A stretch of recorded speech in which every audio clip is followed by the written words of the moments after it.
আসসালামু আলাইকুম। অনেকদিন পর পরীক্ষা শুরু, সেমিস্টার ফাইনাল পরীক্ষা। সো পড়াশোনাও অনেক, আবার দেখা যাচ্ছে পড়াশোনার পাশাপাশি আবার টিউশনিও আছে। সো টিউশনি প্লাস পড়াশোনা অনেকটা প্রেশারের মধ্যে দিয়ে দিন যাচ্ছে। এদিকে আমার ফ্রেন্ডরা প্রচুর পড়াশোনা করতেছে, এদিকে আছে টিউশনি করাচ্ছি, টিউশনি করা এসে আবার আমাকে পড়তে হচ্ছে। সো এখানে শাপিন কি পরিমাণ ডেডিকেশন থাকলে টুলের উপরে খাতা রেখে পড়াশোনা করা যায়, তাও শুধু 1-2 ঘন্টা না, সকাল থেকে সন্ধ্যা পর্যন্ত এইভাবেই সে পড়তেছে, তার মাঝেও খালি লাগে না। আবার এদিকে অমর্ত্য বিংচিং মারলেও কিন্তু পড়াশোনা করে। আর নিলয় তো বলার বাইরে, ও তো প্রচুর পড়াশোনা করে, সারাটা দিনই পড়ে।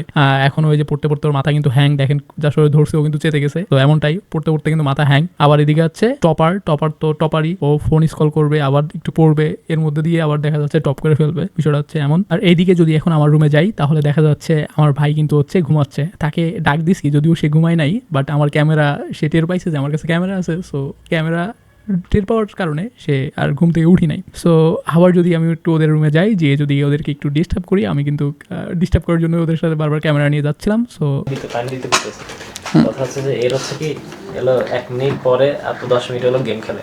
তোর পড়াশোনা চলে এমনি। এতক্ষণে তুই কোশ্চেন কয়টা কোশ্চেনে সলভ করছিস কয়টা? 6টা। আমি করছি হলো 2টা। আমি আরেকবার একটু নিউ লেভেলের ফাঁকি বাস, আর ও করছে মাত্র একটা। তো হচ্ছে বড় ফাঁকি বাস। আর নিলয় কয়টা করছে সে জিজ্ঞেস করে। সো আরেকটা কথা বলি, এই যে বিছনা যেগুলো দেখতেছেন এগুলো ইগনোর করতে হবে, বিকজ আমরা ব্যাচেলার। হ্যাঁ, সো এগুলো আমরা ইগনোর করি যা শুধু।